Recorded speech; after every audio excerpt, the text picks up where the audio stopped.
persons were found brutally murdered in a home in a secluded area of Beverly Hills, including actress Sharon Tate. A terrorist attack on 3 Tokyo subway lines during this morning's rush hour has so far killed at least 6 people.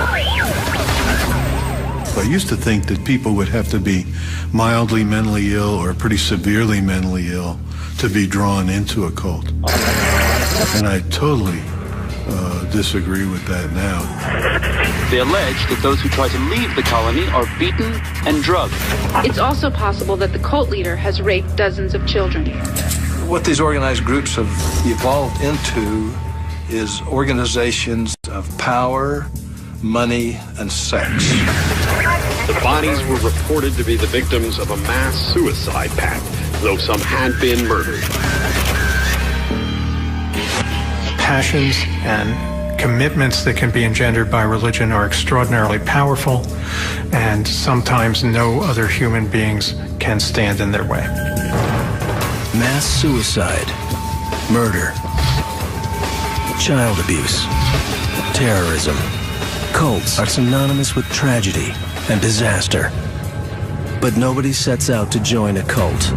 People join a new religion, work for a cause, or start a political movement. From the inside, the group is noble, inspirational, but then a line is crossed and a group becomes a cult. It needs to have 3 characteristics to call it a cult. One is that the guru becomes worship rather than the broader religious principles.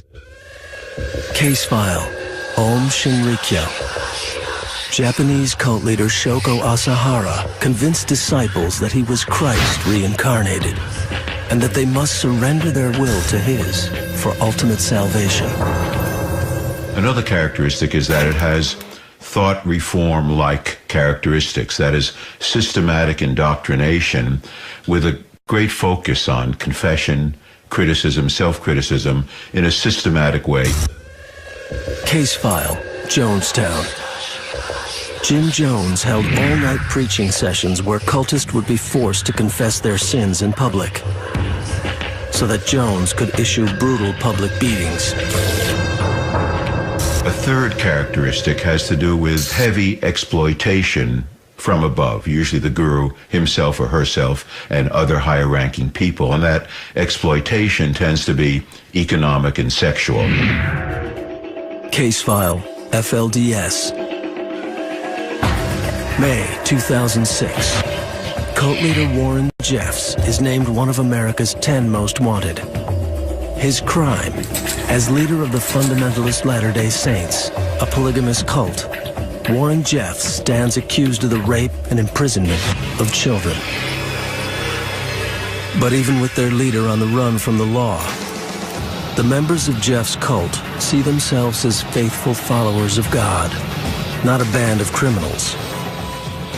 One man's cult is another man's religion.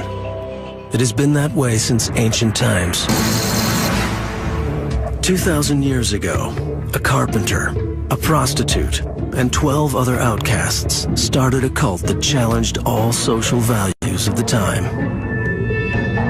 They believed their leader was God himself, that he had the power to walk on water and even rise from the dead.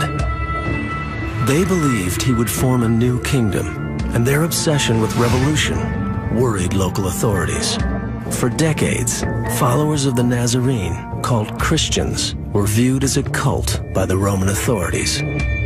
Christianity starts as a dissident movement within Judaism. So already there's tension between Judaism and the Jesus movement as it takes place. Certainly also, preaching about a kingdom is going to make the Romans nervous. They have a kingdom that they're happy with. So we have a charismatic leader with a message that challenges both religious and secular authorities. It would take hundreds of years for Christianity to become a mainstream religion. In fact, many of the world's major religions, Buddhism, Islam, Mormonism, have come from similar roots.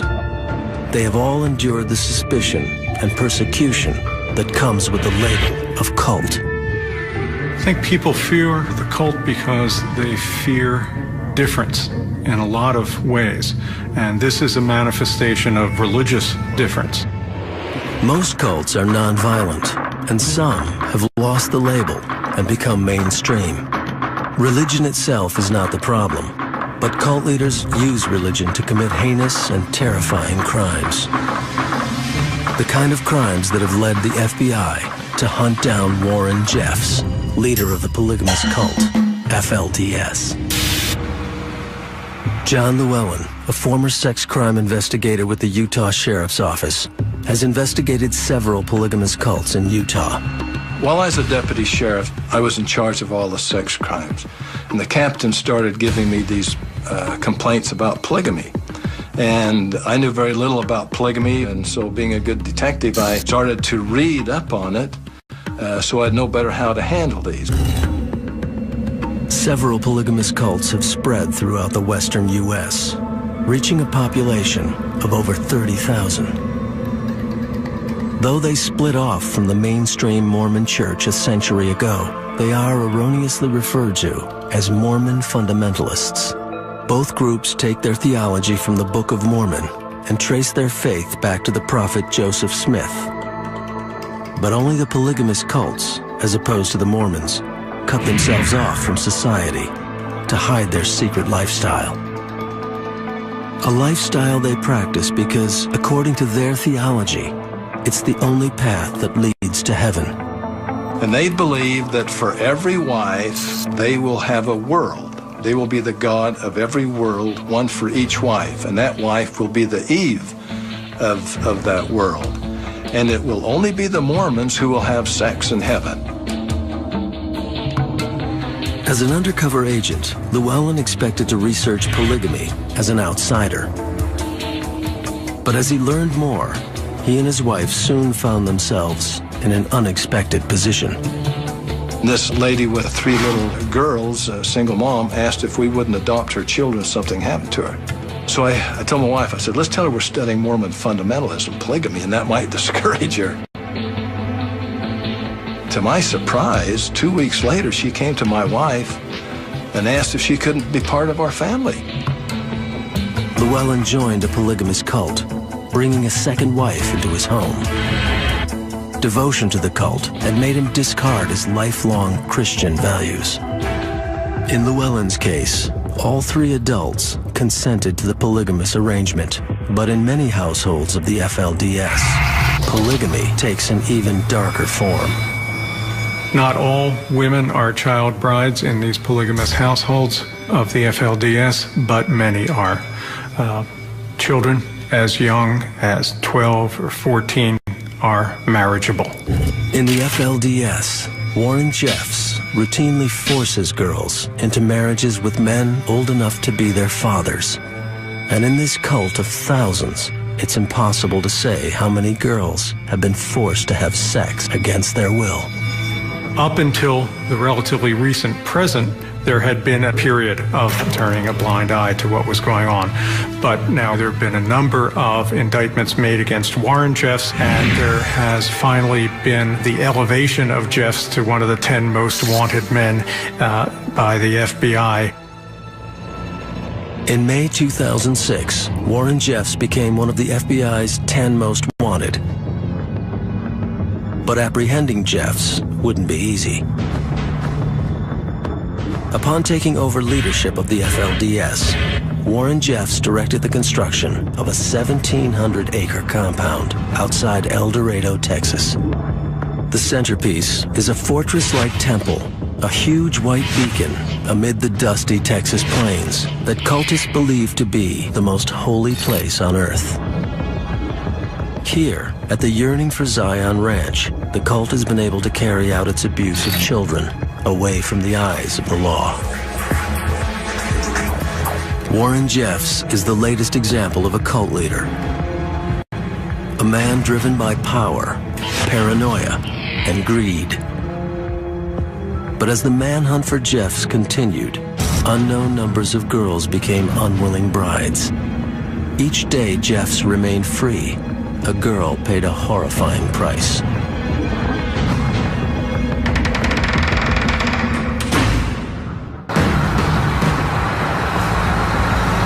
August 28th, 2006.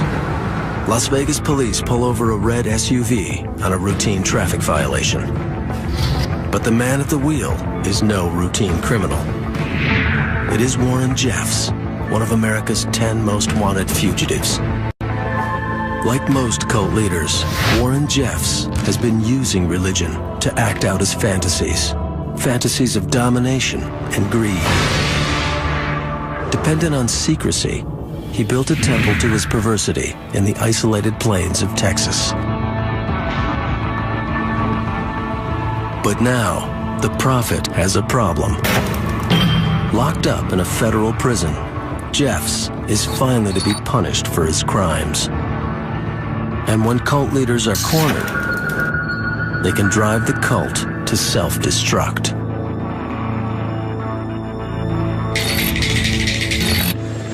Guyana, 1977. 30 years before Warren Jeffs' capture, another cult leader found himself the object of investigation. Rather than be caught and punished for his crimes, Jem Jones led his followers on a journey of paranoia and madness. Authorities didn't foresee that it would end in a massacre. Hundreds of corpses heaped upon one another, in testament to the terrifying power of a cult.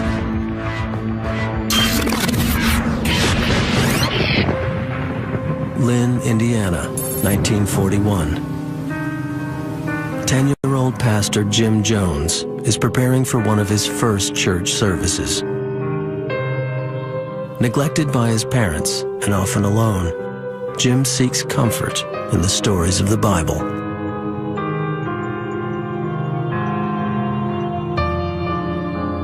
The cult leaders have early experiences of neglect, of abandonment, of disappointment in parental figures and authorities. A poor and lonely child, Jim's interest in the Bible leads him to a Pentecostal church on the outskirts of town.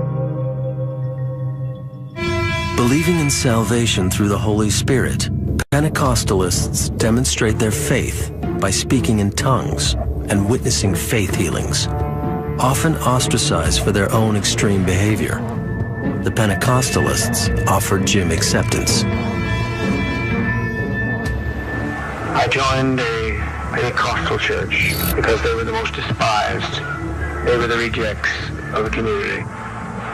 I found immediate acceptance, and I must say, in all honesty, as much love as I could interpret love. Religion offered Jem Jones the hope and acceptance he needed, but it was power that he craved. He quickly learned to twist religion for his own selfish needs, luring children to his house for Bible study and then locking them in.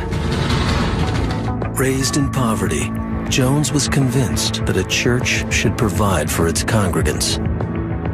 By the time he started his own church, the young preacher had formed a vision of socially minded ministry that he termed apostolic socialism. Jem Jones's cult early on in Indiana was very helpful to the local community. They provided soup kitchens for the elderly and for poverty-stricken people. Feed the hungry, clothe the naked, minister the sick and the needy. I mean, that was the core of what the temple was about. Ostensibly, that's what the core of what the temple was about. That's what I believe the temple was about. By the age of 35, Jem Jones is a success. The church he started as a young preacher, newly named People's Temple, is attracting scores of new members. He's found a wife who shares his commitment to racial equality, and together they have adopted a veritable rainbow family. But Jim's radical politics and liberal attitude are too much for conservative Indiana. Early on, he was a guy with some very strong ideals in an unaccepting culture. He had the notion of racial immigration in a tough town like Indianapolis that didn't support that idea. Despite the growth of his congregation, Jones feels persecuted and misunderstood. His childish need for attention has matured into a full-blown hunger for power. And he must move his church to a place where it can mature. A place that welcomes progressive ideas, social activism, and radical politics. He moves the People's Temple to Northern California. The Bay Area would provide the perfect social climate for the People's Temple. From progressive communities in and around San Francisco, Jim Jones would recruit a small army of hard-working people devoted to social action.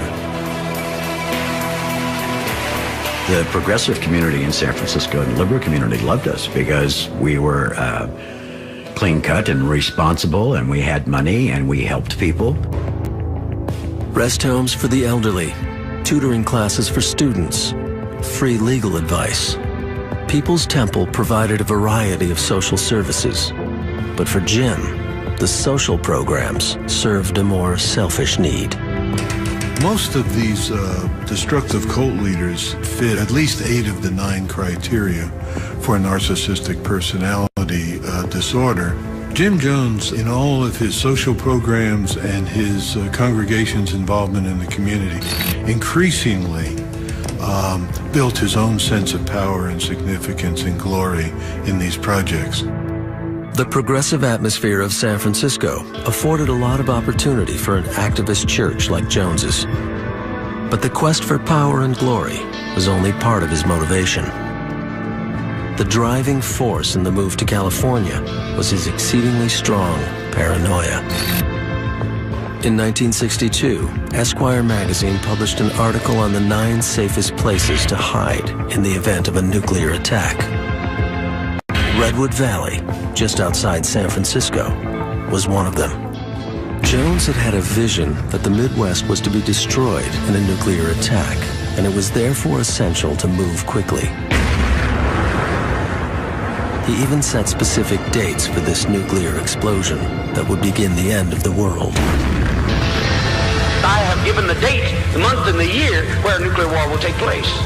I want to be like Jonah of old. I want to be proven wrong. I'll be happy if one of my prophecies fail.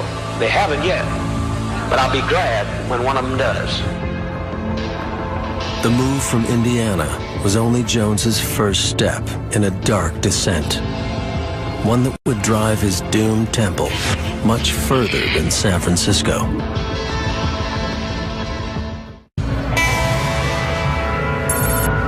San Francisco, 1969. The good deeds of the People's Temple masked the narcissism and paranoia of its leader, Jim Jones. But as the temple continues to build its reputation in San Francisco, cracks are starting to appear in Jones's smooth facade. He wore country western outfits, bright suits, that sort of thing. Didn't fit into San Francisco. Always dark glasses, inside, outside, any time of day. Always surrounded by this coterie of protectors and kind of interpreters. Every big shot's got sidekicks, aides, that kind of thing. But Jones was by no means in the major leagues. But despite these early warning signs, the temple was still attracting new members, especially young men and women looking to become politically active. In 1968, 20-year-old Tim Carter, a native of the Bay Area, was just returning from combat in Vietnam. By the time that I got out of the bush, my politics had been rearranged completely, 180 degrees. I was very political. I was part of the counterculture. It was a movement. It's hard to describe it. It was either you were part of it or you weren't. And I was a part of it. And the Bay Area was probably the focal point for the counterculture. Upon his return from Vietnam, Tim was quickly immersed in California's hippie culture, living on the streets, hitchhiking up and down the coast, and experimenting with alternative spiritual movements. But he would soon find a new direction, a cause to devote his life to. So we were doing a meditation, myself and 5 other friends, and all of a sudden I felt this explosion of energy go up my spine from behind. It was just like, bang. And I turned around and I saw this picture. And I said, "Who is that?" She goes, "Oh, that's Papa Jim. He's the most loving man I've ever met in my life." Tim attended his first meeting of the People's Temple in San Francisco. I walked into the temple, and it was the most alive place that I'd been in. I mean, I saw black folks and white folks and teenagers flirting with each other and little kids running around, and I saw white people helping old black seniors, and and there was nothing pretentious about it or phony. It was just a place that was filled with life. But I hadn't even met Jim Jones, and I knew that I'd known those people forever. I was home.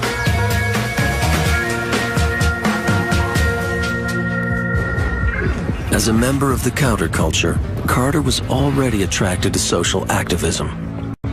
Like other cults, the temple used good intentions to draw people in. At their sort of full crest, the temple was probably 2,000 or 3,000 people. It definitely grew in size when it was located in San Francisco, and they were very active in recruiting. To a potential recruit, People's Temple was a model organization, and Jim Jones, its loving and spiritual father. I think Jones, by and large, had a benign and positive image. I don't think most people knew him real well, but publicly, if you asked any political leader or social leader, they said, yeah, he's a good guy. But here's the interesting thing. As I got more interested in Jones, I would ask some of the same people in a kind of quiet way off the record, and they say, there's something odd about this guy. There was something eerie about this guy, the way he had total mastery over this finger-snap army that he could get to show up anywhere. The power Jones exerted over his followers didn't escape Marshall Kilduff. His in-depth interviews with ex-members of the cult uncovered disturbing details about life on the inside. The malignant narcissist has a desire deep down of bringing down other people in a way that they feel brought down. And that leads to extremes. According to Kilduff's research, people were working inhumane hours, often 7 days a week, on the temple's various programs. At the temple itself, members were forced to confess to fabricated crimes for which they would be given vicious beatings. Ex-members asserted even children were being abused in this way. According to their descriptions, Jones was a classic cult leader, using spirituality to exert power psychologically and sexually over his cult. But were these allegations true? I thought I knew a lot while I was there, but what I was seeing was not what the reality was. Jones using drugs. I didn't know he used drugs back then. The combination of heroin and speed. That's pretty potent stuff. I didn't know that he was having sex with everybody. It's easy to see now, but you don't think that the leader is nuts. San Francisco isn't the safe haven Jones thought it would be. And as the pressure builds, he's starting to lose control. He's disturbed. But exposing the truth about a cult leader can have deadly consequences.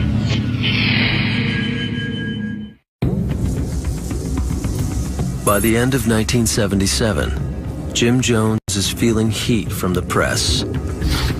Rumors of sexual and physical abuse run rampant, while reporters continue to seize upon the story. I mean, we have conspiracies to deal with. I could name you 15 different conspiracies. Those who want to break progressive, nonviolent forces working for change within society, they've got a great willingness to be cynical and believe the worst about people. You don't hear much promotion of good things about people, but you sure hear a hell of a lot bad. Again, feeling persecuted, Jim Jones loads up the buses one last time. The temple members that I sort of heard from later did get the sense that the temple was kind of on the run, was in a sort of dire situation that needed some sort of correcting. They had to get out of San Francisco. In 1977, Marshall Kilduff's article appeared in New West magazine, exposing the abuse within People's Temple. But by the time the article is published, the temple was already in the midst of a mass exodus. In a matter of months, almost 1,000 people are relocated to Guyana, South America. After a long flight to the capital of Georgetown, temple members endure a grueling 36-hour trek by boat and jeep. Finally, they arrive at the humble cabins of the People's Temple Agricultural Project, aka Jonestown. Here, in the isolation of deep jungle, Jones believes he can finally have complete control. Well, for a guy who loved the public limelight and liked to attract new followers, you couldn't square that with Jonestown. But he clearly wanted more total control, a place he could really be all by himself. Maybe that's what he always wanted, create his own world. Jonestown, 1977. With a young wife and new baby, Tim Carter still hung on to that initial faith he had in the People's Temple. Like some other cult members, he had begun to distrust Jones, but still, he chose to stay. Some members explained this to Marshall Kilduff. They said we all had joined the temple for a lot of reasons. We wanted a better society, integrated world, a meaningful life, and it was hard to turn back from that idea, to sort of say, well, I was wrong, I'm a fool, and now I want to leave. The cultists' commitment was tested again and again. Residents would be subjected to more public beatings and humiliations. Disobedience was punished with solitary confinement, and some were even put down with sedatives, leaving them in a permanent semi-conscious state. The extreme tactics were justified by Jones's paranoia. He believed they were under siege. Well, this whole siege mentality was developed by Jones as a way to draw people closer to the temple as it became more cut off, more estranged from the real world. The members were made to feel kind of on edge. The senses were just overloaded. You worked hard, you were given lousy food, you were told your life was endangered. So they were really driven to distraction by a series of these kinds of treatments. Like all cults, the People's Temple had gone through a metamorphosis. What was supposed to be an oasis of communal living, a socialist paradise of brotherly spirit, had quickly changed into a police state. The hippie commune had become a prison camp. But the transformation of Jonestown was merely a reflection of the change in Jones. The lonely little boy who had become a warm, generous preacher had morphed into a desperate, paranoid dictator. At the very end, this guy was a drug addict, delusional, crazy. There was worry that the temple was really getting to an unhinged point. Back in the U.S., someone decided to step in. San Francisco Congressman Leo J. Ryan is enlisted by a group of relatives of temple members who are unable to make contact with their family in Jonestown. Concerned relatives are beating their heads against the wall here. You're a congressman, maybe you can get something more done that we haven't been able to do on our own. And he made plans to go to Guyana, and after a lot of fencing around with the temple, finally succeeded in convincing them to let him in. Jim Jones is in a tight spot. He's been chased from Indiana to California, all the way to Guyana. And now, a congressman is showing up at his front door. The pressure is pushing Jones to the edge, and there's nowhere left to run. On November 17th, the congressman arrives in Jonestown with his aides, a few journalists, and members of concerned relatives. At first, Ryan is genuinely impressed. A few conversations I've had with some of the folks here already this evening that whatever the comments are, there are some people here who believe that this is the best thing that ever happened to them their whole life. But at some point during the show, a note is passed to one of the guests. A temple member wants to leave Jonestown. The news starts a domino effect, and others begin approaching Ryan and saying that they too are being held prisoner. Soon, a group of 9 are ready to leave with the congressman. Jones is disappointed. Leave us. I just beg you, please leave us. Bill, we will bother nobody. Anybody wants to get out of here can get out of here. These people get ready to go. It's these 9 people are leaving with the congressman. It's about 1:30, 2 o'clock in the afternoon when just out of nowhere, the sky turned, I'm not talking metaphorically, the sky turned almost black. was a freak storm. It was like evil itself blew into Jonestown. Everything changed. Everything changed on that wind and on that storm. Ryan and his entourage are forced to wait out the storm.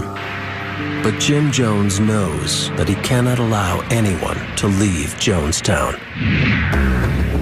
You could see on his face, his mood changed. He just got darker. I'm talking about his energy got darker, uglier. In an act of desperation, Jim Jones orders an aide named Don Sly to do the unthinkable. And he walked up behind Ryan, and all of a sudden he pulls out a knife and he says, "All right, motherfucker, you're gonna die." Tim Carter and others wrestle the assailant to the ground. The congressman is unhurt, though shaken, and quickly leaves Jonestown. It's hard to even describe the horror that I felt, or the shock. I had been playing peace and love for all these years, you know, and I woke up with a murderous monster, you know, as a leader. A few hours later, Congressman Leo J. Ryan, along with 4 others from the group, is gunned down at Port Kaituma airstrip in Guyana on strict orders from Jim Jones. But at Jonestown, only Jones is aware of the murder. Calm and collected, he calls a meeting at the main pavilion. As the meeting starts, Tim Carter is sent on an errand. The reason I saw what I saw is because I had been sent from Jones's cottage to the pavilion to ask him if he wanted a truck to take us to the front gate, which was 3 miles from there. By the time I got there, people had just started dying. There was maybe, whatever it was, 10 or 12 people that were on the ground. Jim Jones had come to Guyana to start a new world, but no one knew it would become a hell on earth. For hundreds of men, women, and children, there would be no escape from Jonestown. At a remote airstrip in a South American jungle, Congressman Leo J. Ryan has just become the only U.S. congressman ever to die in the line of duty, a victim of cult violence. By ordering the death of a U.S. congressman, Jim Jones has sealed the fate of People's Temple. Rather than face punishment for his crimes, he chooses death for himself and everyone in Jonestown.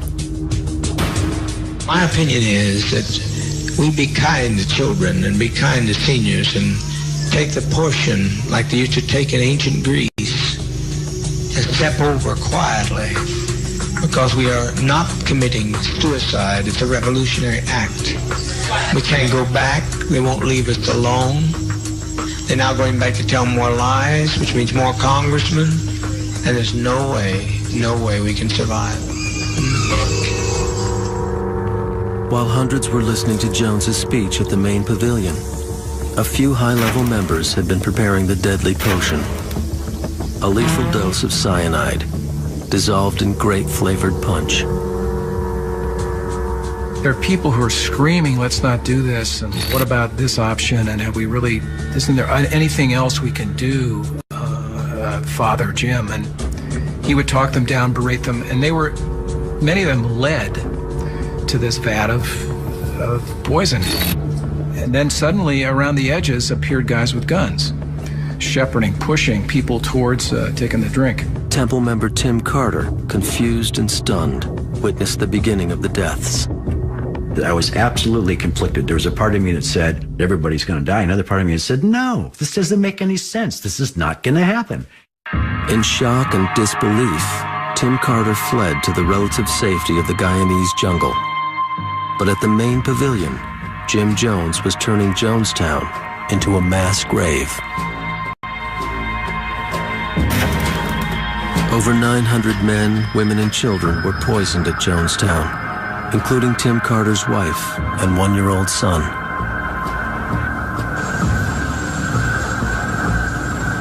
Along with Carter, only a few others escaped from Jonestown with their lives.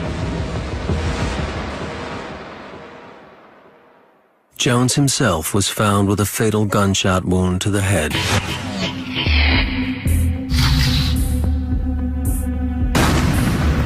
In the aftermath of Jonestown, many presumed that the cult members drank poison willingly, in enthusiastic obedience to their leader, Jim Jones. But in recent years, it has come to light that many of the people at Jonestown were forcibly injected with poison, and many others were forced to drink poison at gunpoint. Were we flawed as human beings? Yes. Were we flawed as a group? Yes. Did the people who die there die in some kind of mindless ritual orgy of suicide because they believe in this guy? No, it's not what happened. A lot of good people died in Jonestown that day that deserve a lot more respect than they have been afforded as human beings. The people of Jonestown tried to build a better world, but they put their faith in a madman and were massacred by his hand. We may never fully understand the events that brought them to this unbelievable end.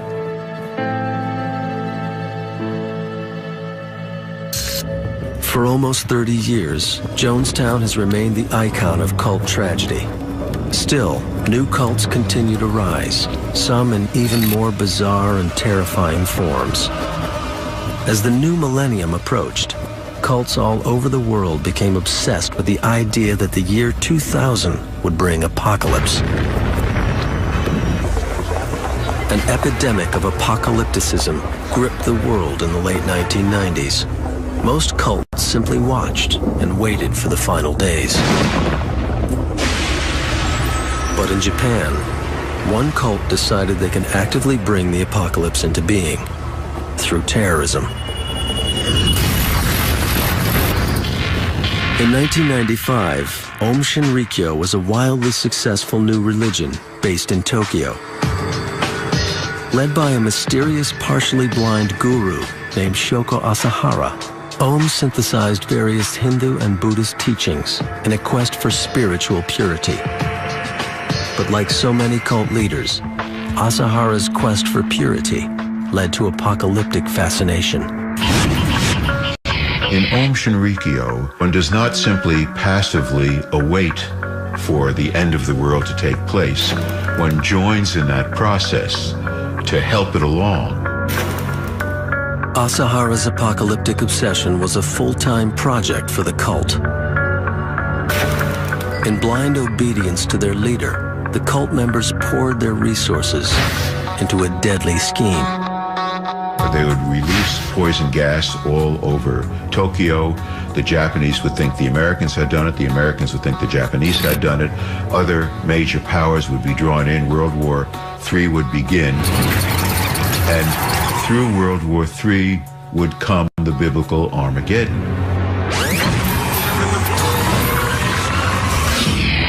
March 20th, 1995, Monday morning rush hour. As millions of commuters board the Tokyo subways, members of ᴅᴏsᴛ release a deadly nerve agent on 5 different trains throughout the city.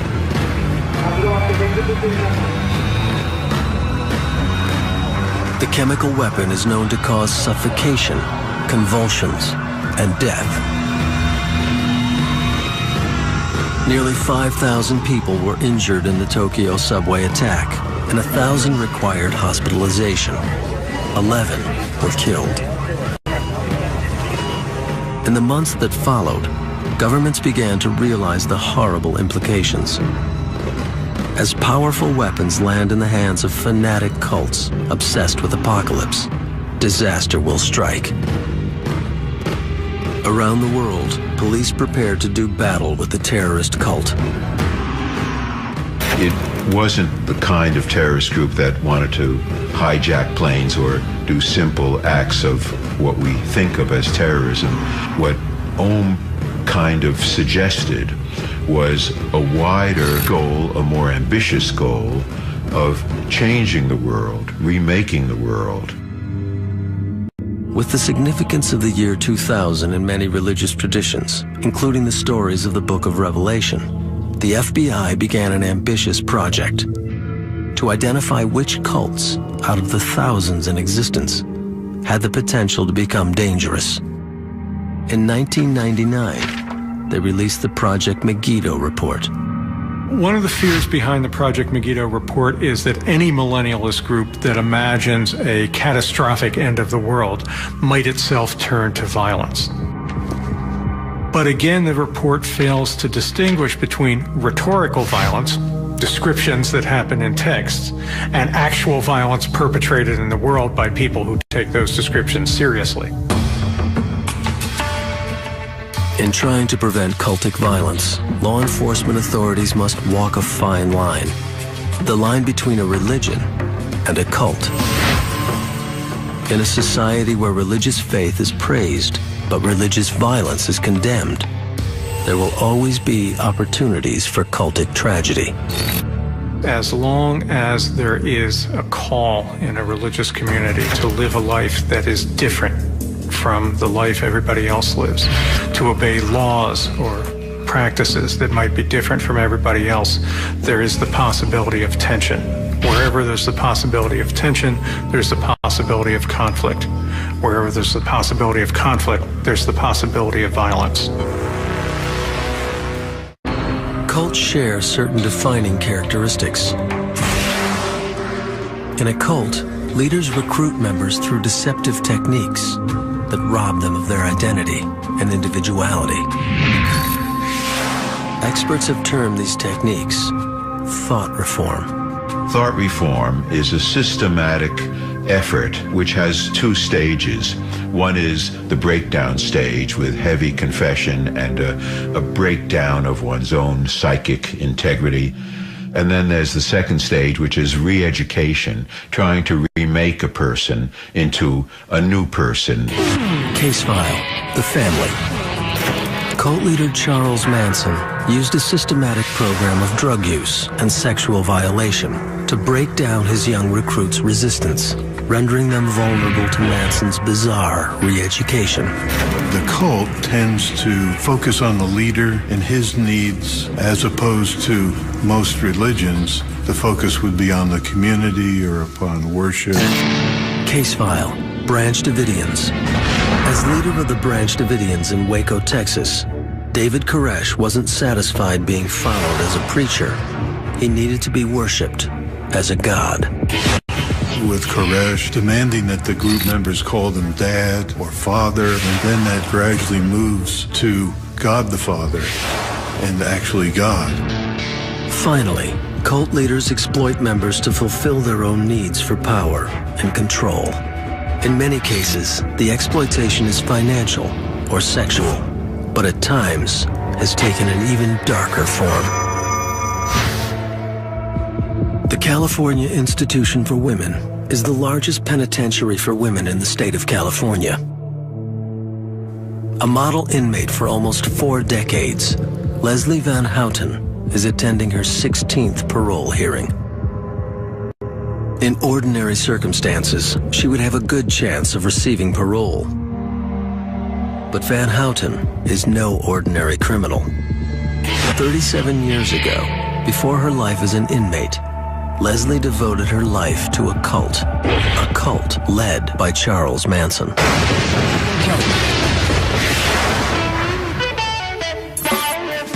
Los Angeles, 1968. California is the center of the hippie counterculture. Scores of suntan dropouts ready to bask in an endless summer of peace, love, and easy living. It was drugs, it was peace, it was free love, and people were in that state of mind to tune in and drop out. An 18-year-old former homecoming queen, Leslie Van Houten had run away from home to join the hippie scene. After moving from commune to commune around California, Van Houten met a charismatic dropout named Charlie. At 34 years old, Charles Mills Manson had already lived a hard life. Born to a wandering teenage prostitute who tried to sell him for a pitcher of beer, Manson was thoroughly neglected as a child. His mother was a very loose woman, a drunk. She spent a good number of her early years and Charlie's early years herself in prison. Hard to raise a kid when you're in prison. So he was left with other people. And then he very soon found a life in prison himself. Burglary, assault, grand theft auto. By his mid-30s, Manson's rap sheet matched that of a career criminal. Virtually raised by the U.S. prison system, he had all the skills a cult leader needs. Here's a man whose life was one of being in and out of prison. He was very streetwise from that standpoint. I think he learned how to manipulate people in prison because that's part of the prison culture. When Charlie Manson was in prison, even a psychiatrist, a child psychiatrist that had seen him there, said that he was quite the little politician and that he had learned to maneuver other people. He learned to deal with people, get into people's skins. After decades of honing his skills on his fellow inmates, Manson would put them to use on a new group. Lost and vulnerable young women like Van Houten. When he stepped back into society, he was able to lure the unsuspecting teenagers, the young girls who were looking for a purpose. Future cult members are in between high school and college, in between marriages, in between jobs, in a place where you're without moorings for a period of time. And so the in-betweener is very vulnerable to recruitment. By the time Leslie arrived, there were already lots of girls like her in the group. Susan Sadie Atkins, 20, a runaway who met Manson in San Francisco. Patricia Katie Krenwinkel, 21, who walked away from her home and her job to run away with Manson. Lynette Squeaky Fromm, 20, who found in Manson a way to escape her domineering father. Manson called them his family. Many of these young girls are runaways, and so he would say, oh, you have serious issues with your father or your mother. Well, you could just guess from the fact that they were runaways that was the problem. But they, in their minds, thought, oh my gosh, here's somebody who understands me. The cult leaders have early experiences of neglect, of abandonment, of disappointment in parental figures and authorities. So then the dynamic is that they become the parent, the powerful parent, the omnipotent parent for the followers as they find them. To the outside world, Manson's family was a harmless hippie commune. But Manson himself was no hippie. Underneath the flower child exterior, he was a vicious, vengeful, power-hungry cult leader. The women were required to serve the men. They were to cook the food. They would be the providers in many instances. If the young women had children, Charlie made it a point to try to separate the women from their children. This was part of his grand scheme to control and manipulate. To complete this control, Manson gave his girls LSD, sometimes 2 or 3 times a week. Soon he held power over their minds and bodies, commanding them to have sex with men he wanted to recruit. Like many cult leaders, Manson was able to sexually exploit his members because of the strength of his indoctrination. He had convinced the girls he was Christ incarnate. Using the girls as bait, Manson lured more and more men into the cult.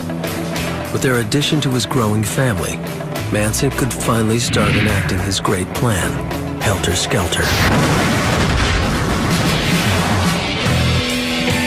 In December 1968, the Beatles released their White Album. From the first time he heard it, Manson believed the Beatles were speaking to him directly, telling him to start a race war that would lead to the destruction of the world. In his damaged mind, it was an opportunity for the ultimate power he had always craved. And at the end of the Armageddon, he would rise from the bottomless pit in the desert, along with his band of trusted followers, and he would end up ruling the country, and they would look for a leader, and he would emerge as that leader. In the songs of the White Album, Manson believed he found a window to biblical prophecy. The message was clear. In the frantic noise of Revolution No. 9, he heard the chaos of the apocalypse. And in Helter Skelter, he heard confirmation of his role as the second Christ. All of them knew about Helter Skelter because he would talk about it constantly. And that's the other part of sort of the indoctrination. You know, he would constantly repeat over and over again his plans, his philosophy, his theory as to what was going to happen. And if any family member was initially skeptical of this concept of Helter Skelter, if you keep hearing it over again while you're taking drugs and you're involved in this environment, eventually you begin to start believing. At age 19, Leslie Van Houten believed in Helter Skelter. And in slave-like devotion to Charles Manson, she would take part in one of the most outrageous crimes of the century.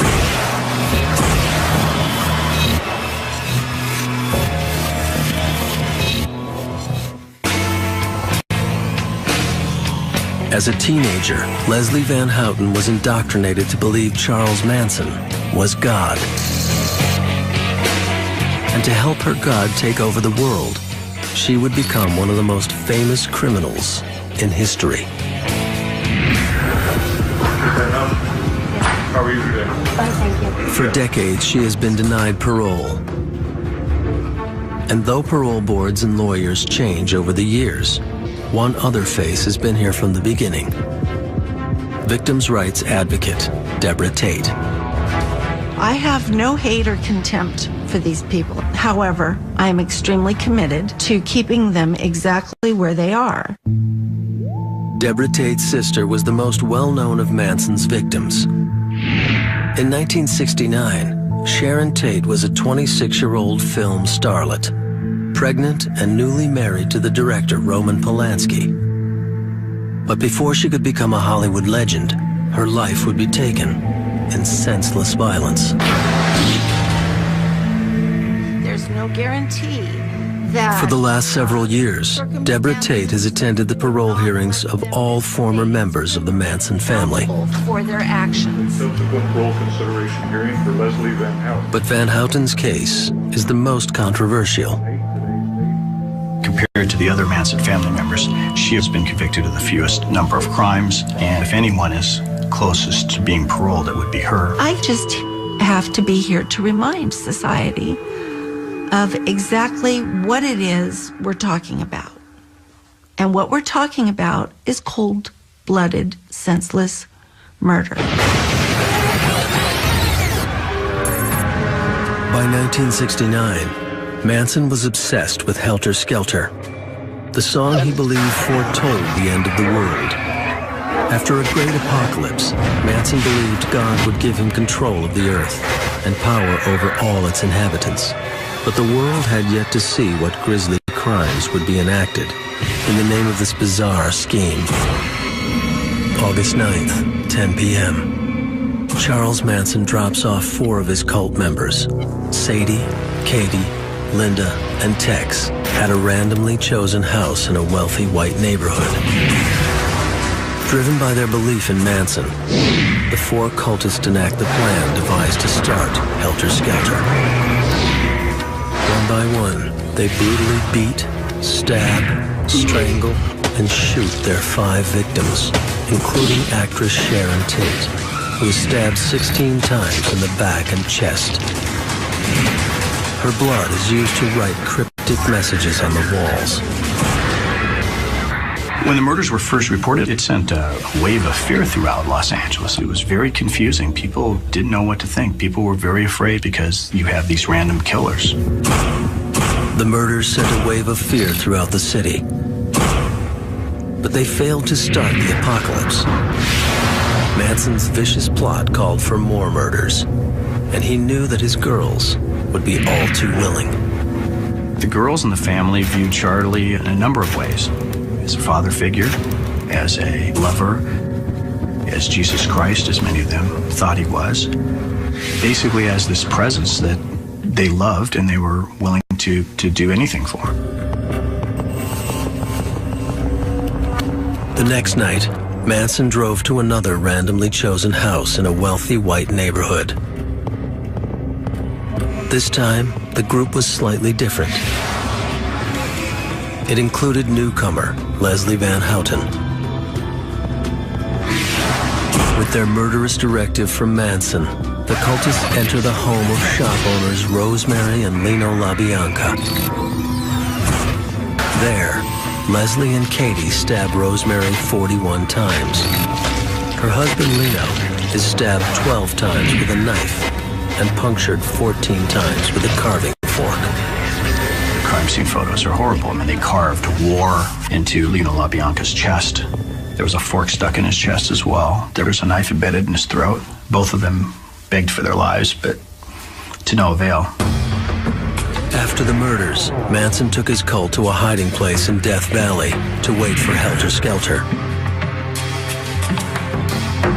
2 months later, authorities arrest members of the family on an unrelated charge. Only later would they be linked to the infamous Tate LaBianca murders. At only 20, Leslie Van Houten was charged with first-degree murder. Throughout the investigation, Manson's indoctrination of the girls remained strong. His was the only authority they recognized. Even when threatened with life imprisonment, they were unconcerned and remorseless. As the world watched, the Manson girls sung their way through a trial for murder.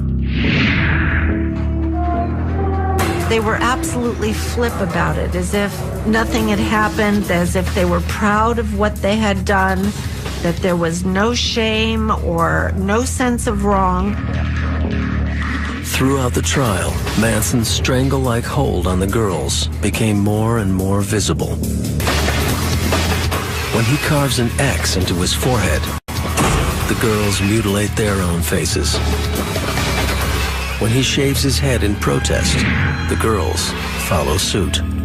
But petty demonstrations weren't enough. Manson wouldn't be satisfied until they had sacrificed their freedom and their futures. The jury is unanimous. Leslie Van Houten is convicted of first-degree murder.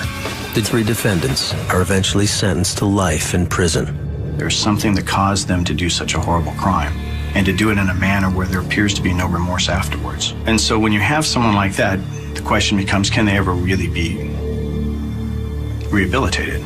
To say that they would be viable, functioning individuals in a free society, I just can't go with that. At Leslie Van Houten's 16th parole hearing, the arguments have been made and the issues have been deliberated. As the news cameras wait, the parole board is about to give their decision.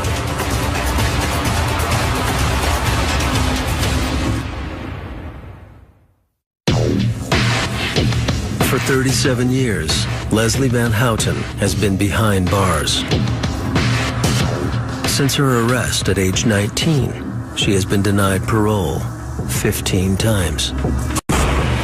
Now, at her 16th parole hearing, the board will decide if she is still a danger to society. If Leslie Van Houten is the same person who brutally murdered innocent people under orders from Charles Manson. The members of the parole board are ready to announce their decision. The panel makes the following finding. The prisoner needs continued programming in order to face, discuss, understand, and cope with stress and non-destructive. Leslie Van Houten will spend another year in jail.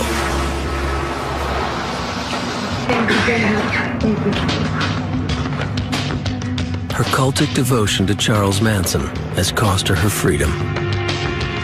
Charles Manson was striking back at being neglected and abandoned. So what he did was ultimately set it up so that several young women who were about the age of his mother when she went into prison, and he sees to it that these women are going to spend the rest of their lives in prison.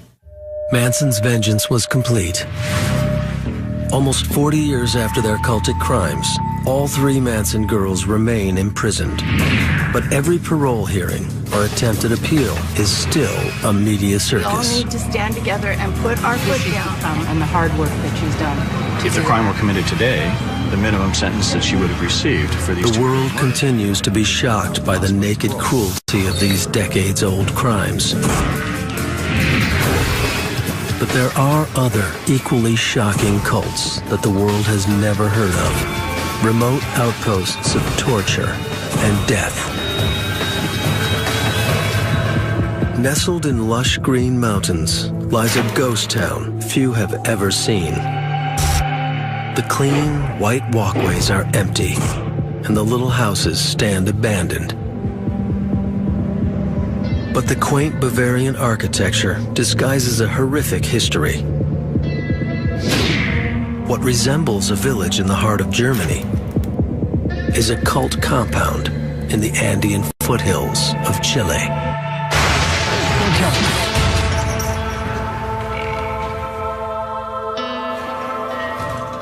In the 1950s, Paul Schaefer was the spiritual leader of a Baptist church in his native Germany. Extremely strict in his doctrine, Schaefer appealed to a group of pious Germans who believed in the cleansing power of penance and asceticism. But while preaching the heavenly virtues of self-denial, Schaefer himself indulged in disturbing perversities. Schaefer had been denounced for 2 or 3 episodes of abuses of children. So he had to find a way to get out of Germany and still have unlimited access to children. A compulsive pederast, Schaefer had been molesting the young boys of his congregation for years. When he came under suspicion of the German authorities, Schaefer fled with his congregation to the safety and anonymity of South America.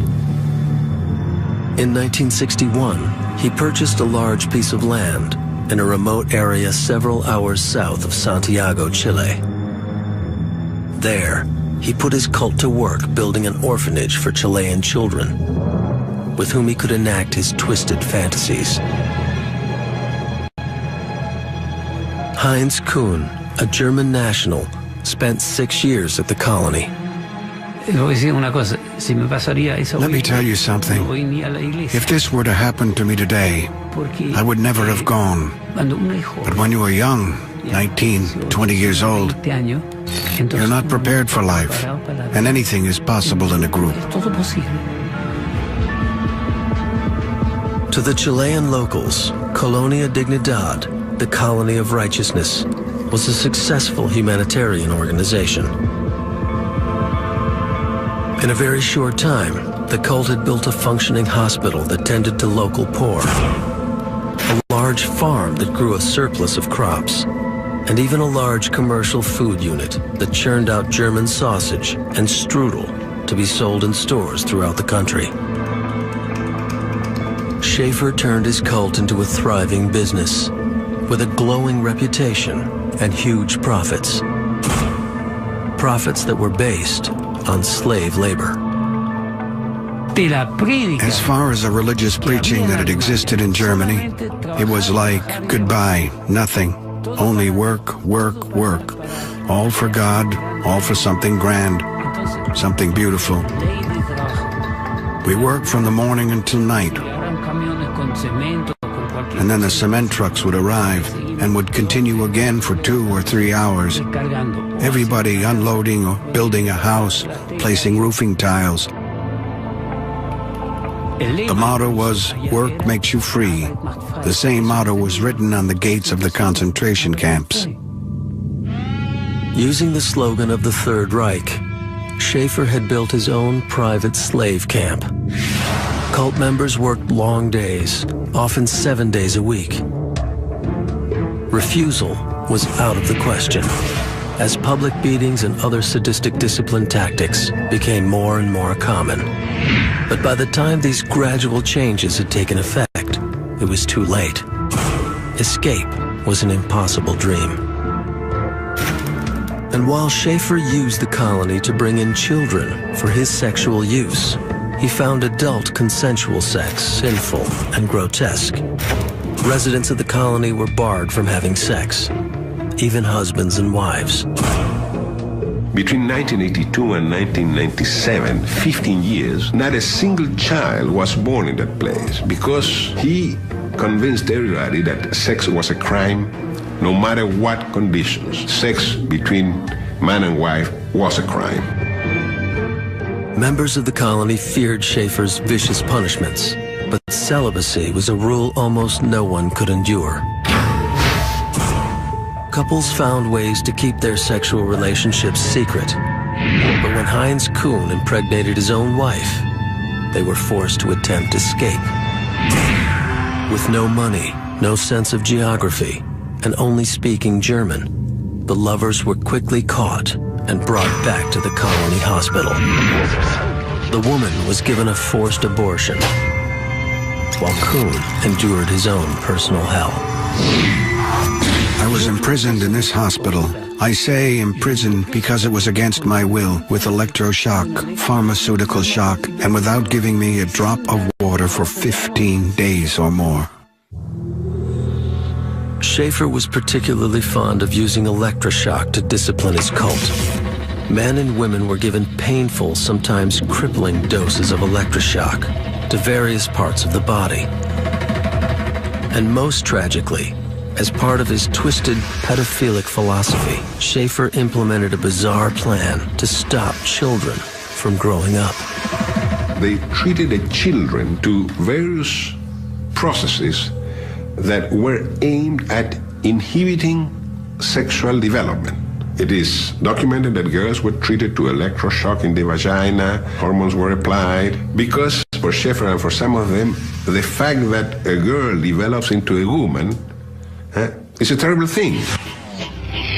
Like Manson and other cult leaders, Schaefer directed his most violent impulses towards women, preaching that women were instruments of the devil, whose purpose was to tempt men to sin. Schaefer subjected girls to bizarre and painful experimentation.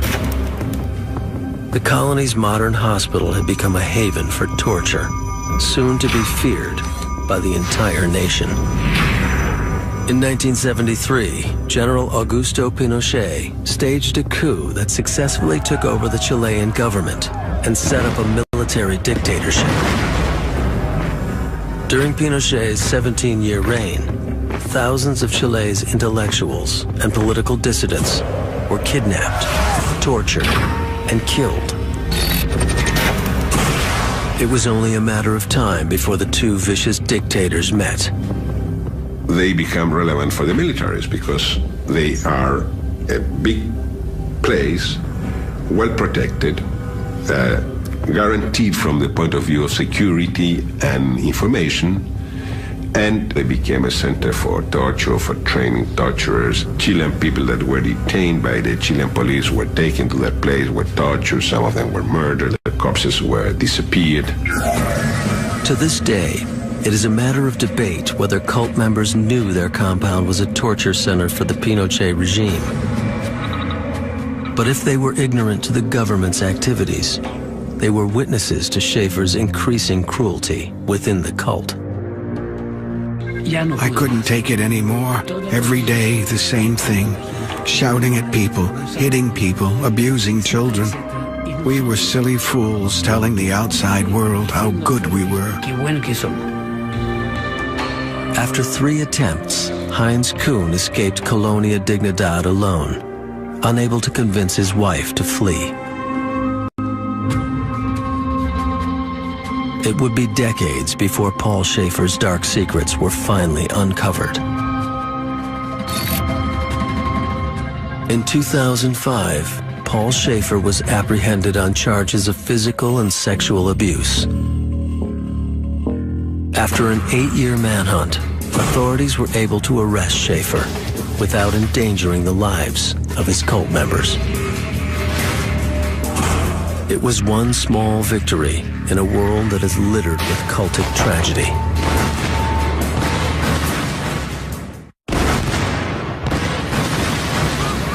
April 19th, 1993. Flames engulfed the Mount Carmel compound outside Waco, Texas, killing more than 70 people.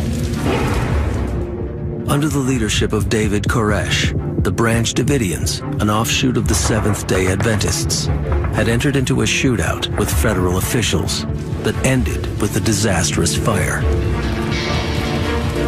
But violence was only a recent development in Branch Davidianism, a cult that spans back half a century. Like many cults, the Branch Davidians have a long history of millennialism, a belief that God will set up a utopian kingdom here on earth.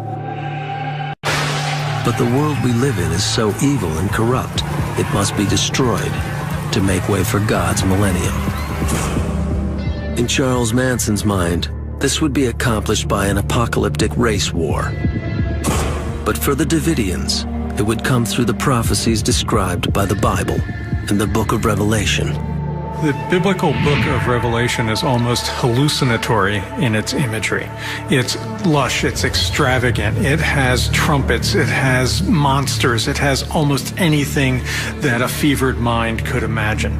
And one of its early scenes is a scene of God seated on a throne holding a scroll that is sealed with 7 seals. In the book of Revelation, the Lamb of God begins breaking each of the seals, unleashing events that destroy the earth. Since their beginning, Branch Davidians have been obsessed with this description of apocalypse and determining when it will happen. One thing we know about millennial groups is that none of them has been right yet. But that hasn't stopped people from trying to figure out when the end will actually come. In 1957, the Mount Carmel community sprang up in the dusty plains of West Texas. From here, the Davidian message of imminent apocalypse would travel all the way to Australia, where it was heard by a young Adventist named Clive Doyle. Ever since becoming Seventh-day Adventist, I had been interested in Bible prophecy, and so living in an age when you figure God's going to finally do something after 2,000 years, it was kind of exciting. In 1966, Doyle came to Texas to join the Mount Carmel community. Through 25 years as a practicing Davidian, he followed a succession of Davidian leaders, or prophets. One of the important things to remember about the Adventist tradition is this notion of present truth, which makes it almost an expectation that there will be someone in each generation who will have prophetic guidance for the community. In 1981, Vernon Howell, a 22-year-old failed musician from Houston, had been looking for someone to translate the Bible's apocalyptic prophecies. At Mount Carmel Center, Vernon met the newest Davidian prophet, a 68-year-old woman named Lois Roden. Impressed by Roden and her prophecies, Vernon soon became a regular fixture at the compound. But he didn't make much of an impression. Vernon Howell was not on the fast track to worldly success from the beginning. He had reading problems, dyslexia. He did not make it through high school. I don't think there was anything particularly about him that impressed me. I mean, he wasn't sort of charismatic or a personality that drew people. He didn't seem to have any friends. Though some saw him as a loner, it is clear that Vernon had one friend, the Davidian leader, Lois Roden. In fact, some Davidians claimed that the 22-year-old boy physically seduced the 68-year-old widow, appealing to her with a prophecy of his own. When David Koresh first joined, Lois Roden saw him as basically a cocky, narcissistic young man. But when he came to her and said, "God has pictured me as your husband and as the father of a sacred child," I think that blew her away. As Vernon Howell deepened his relationship with Lois Roden, it became clearer and clearer that she was going to groom him to be her successor. With Roden's endorsement, Vernon Howell succeeded her as leader of the Mount Carmel community. And because the Davidians were already indoctrinated to believe in modern prophets, Vernon had a compliant group from the start. One of the things that Lois Roden saw in Vernon Howell, and then that other members of the community started to see in him as well, was his ability to show connections that pointed to the conclusion that the Branch Davidians had always hoped for, that the end of time is coming soon. In preparation for Christ's new kingdom that would come after the apocalypse, Vernon decided to make a trip to the site where that kingdom would form, the Holy Land, Israel. There he would be given the power that all cult leaders so desperately crave. The turning point for him was a trip to Israel when he appears to have experienced what he described as an ascent into the heavens, where he went up into the heavens, spoke to God face to face, and came back a changed man. It was as a result of that experience that he decided that he was the Lamb of God, mentioned in the book of Revelation, who could unseal the scroll sealed with 7 seals. As the Lamb of God, Howell believed he was more than a mere man. His God had called out to him, giving him the authority to act out his fantasies. Fantasies that would bring the attention of the FBI and the world. Waco, 1985. Just arrived from a trip to Israel, Vernon Howell is convinced of his new purpose. No longer just the prophet of the Branch Davidians, he has been chosen to be the Lamb of God and charged with beginning the apocalypse. The apocalypse for David and for many of these destructive cult leaders is sort of the ultimate power trip. He's actually usurping Christ. He's rewriting Scripture. Flush with pride, Vernon takes on the majestic name David. He believes that God has made him the new king who will rule over the coming apocalypse. But his visitation with God has given him an even more horrifying power. There are 2 major turning points in David Koresh's time with the Branch Davidians. The first one is his religious experience in Israel. The second one is when he announces what he called a New Light revelation, which essentially reserved all female members of the group for Koresh. His new role as God's son gave David unlimited power in the cult. And like so many cult leaders, he would use this power to sexually abuse his members. But the women of the cult wouldn't be enough. David needed to fulfill his sexual needs with children. The people with whom David Koresh had sex range from very, very young, 13 or so, up through substantially older than that. There is no question that he was having sexual relations with underage children. With his unquestioned authority, Koresh used sex to fulfill his own needs for power and adoration. And while the children couldn't stand up for themselves, the adults didn't protect them either.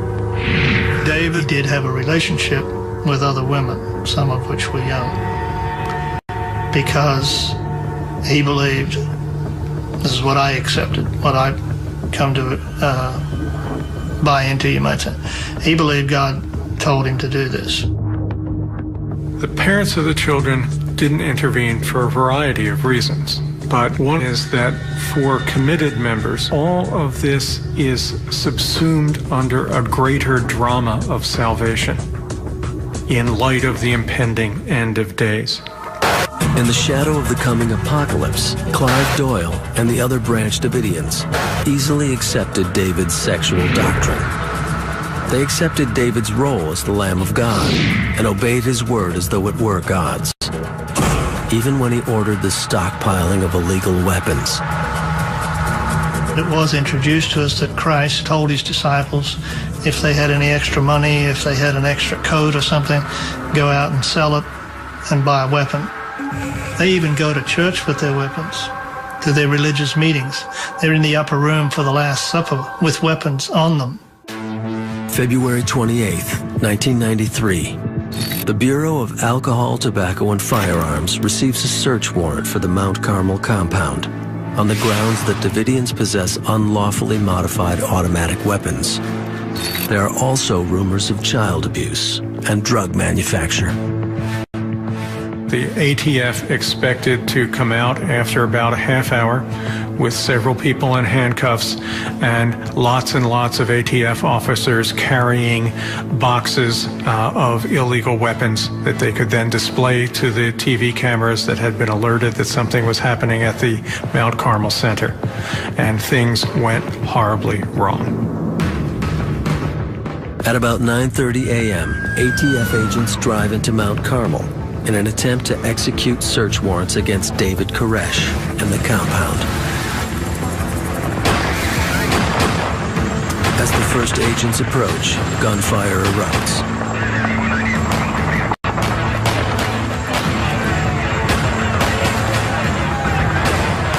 Four ATF agents are killed and 15 are wounded. An undetermined number of Davidians are killed and injured. I think there was a lot of shock with the initial raid. Guys jumping out with guns and shooting almost instantly was a shock. There's so much happening. Bullets coming through the walls, through the ceilings, up through the floors. The details of the assault are still controversial, as both the ATF and the Davidians claim that the other side fired the first shot. What is clear is that the authorities were unaware that their actions would be interpreted in a religious context. As FBI trucks surrounded the compound, the Davidians imagined they were entering into a final apocalyptic battle.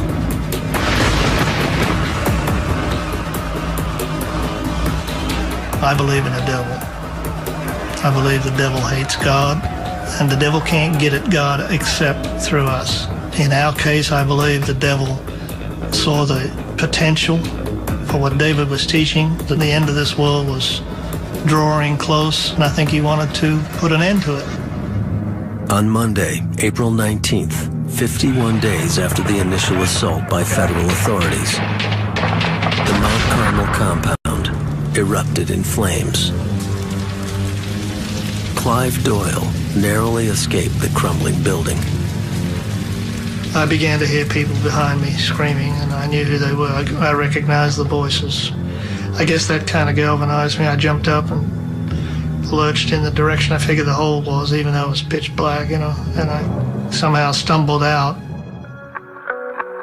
9 Branch Davidians escaped the crumbling inferno, leaving 76 that died in the flames, including David Koresh. I think in looking for responsibility for what happened at the Mount Carmel Center, it's seductive and seductively wrong on both sides to say evil cult members killed themselves and others, and a rogue government incinerated citizens. Somewhere between those lies some of the truth. Policing cultic violence is a dangerous and complicated task. Cults come in unpredictable varieties, from disorganized gangs to groups with military-like precision. As cults continue to appear in new and more dangerous forms, law enforcement will struggle to keep up. There's opportunities for success when law enforcement interacts with religious groups, but there's no guarantee. Passions and commitments that can be engendered by religion are extraordinarily powerful, and sometimes no other human beings can stand in their way. As long as reason can be eclipsed by faith, there will be those who use religion to exploit, and those who give up their free will to a charismatic cult leader. Police only step in after laws have been broken, and in the world of the cult, this is often too late. The key to preventing tragedy is the individual, confronting and defying the power of the cult.